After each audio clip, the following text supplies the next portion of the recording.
So Sensei, I was actually thinking about asking you this one thing, but I never got to the point where I actually did.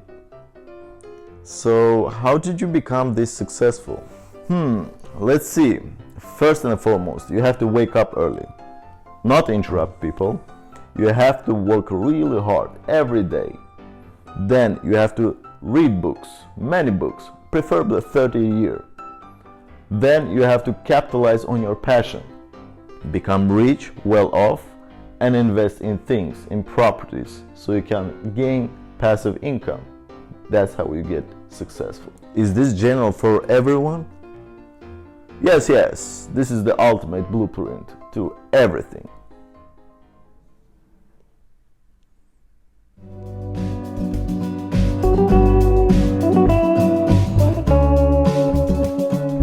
I wanted to do something different this time.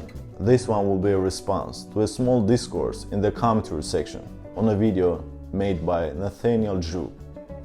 For those who don't know him, he's a content creator, doing videos mainly on mental clarity. His videos are very invitational, where he takes you on the journey of his self-discovery, helping others to get one of their own aha moments. His take is very genuine, and it shows in his creations. He even emphasizes that he hasn't figured it out yet, demonstrating a true humility. Anyhow, if you haven't heard of him, I would suggest to go over his channel and check him out. The link is in the description box. The background to this video is his latest creation, where he answers some of the questions from his followers. The topic of the video is society's definition of success.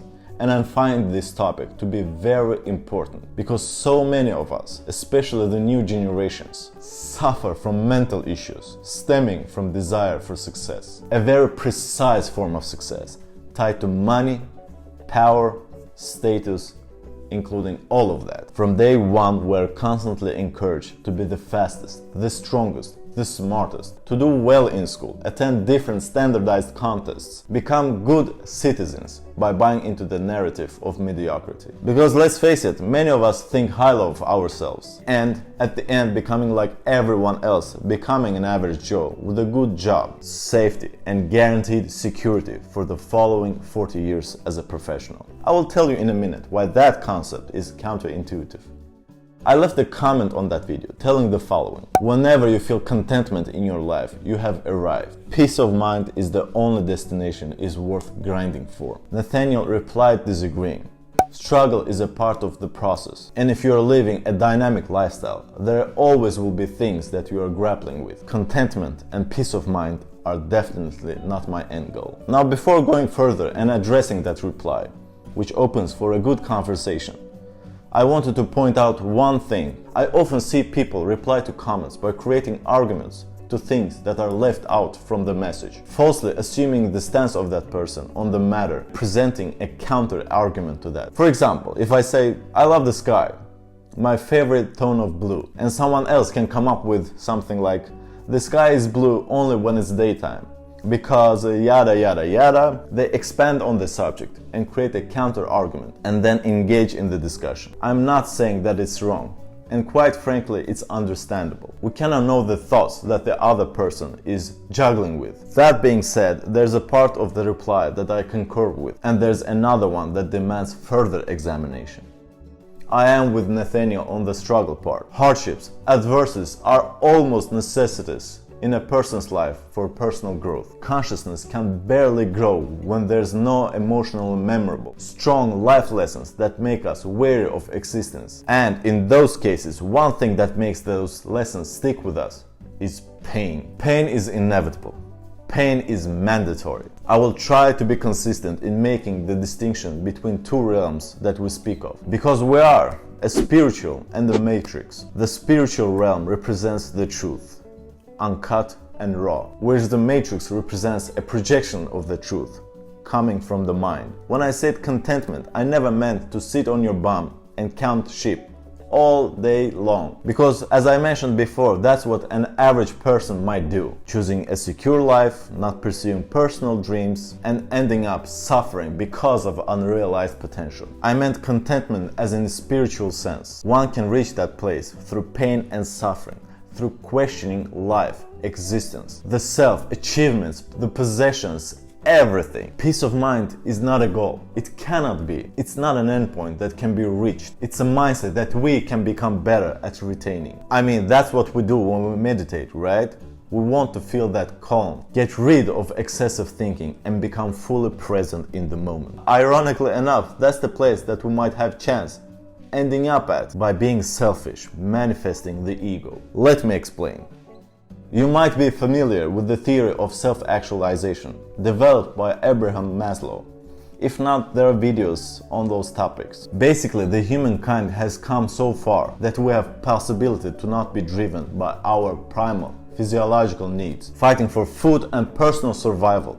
We're at the time where we have abundance of food and access to shelter. Consequently, that enables us, humans, to sit down and ponder about life's bigger mysteries, things that are out of our reach, both conceptual and metaphysical. Hence, spirituality. You are hungry, the cracker will feel like filet mignon. You are full, you will wish for comfort and luxury. You become rich and you think, what now? That's what we call growth.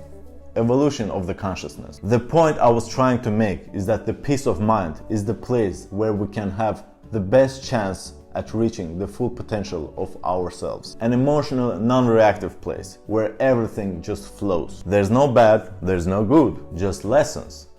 And strictly spiritually, philosophically speaking, there are no bad or good, just our judgments.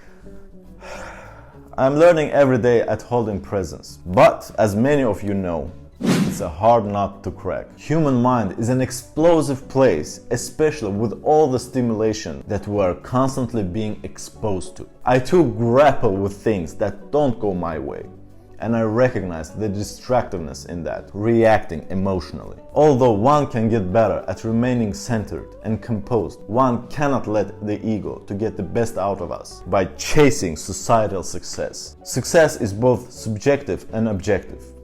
Objective is because we all want the same thing, the self-actualization, the fulfillment in life. It's subjective because of the different means of getting there. The common denominator is that we have to be truthful with ourselves.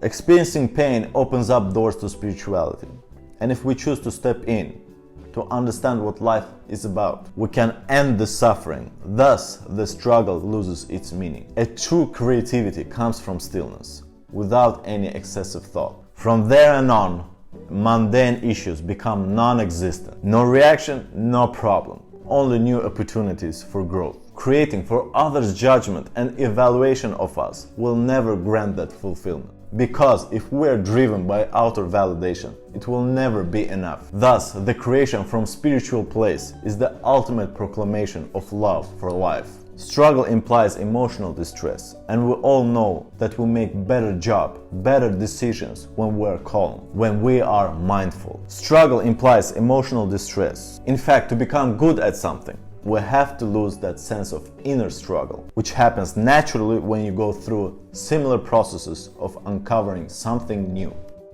Life isn't so serious, yet too often we have these small experiences of death. When someone rejects us romantically, when we don't get the job that we desire, when we expect more to life than there is, than we have at the moment. All of that being a consequence of the thought addiction. Nathaniel made great points that we shouldn't try to escape loneliness or pain, that it's a process of the journey that we make, on the journey of figuring it out. And I understand that his reply may have been too short and that I didn't get the whole picture that he was trying to convey. Lastly, I'm not trying to present myself as a spiritual guru.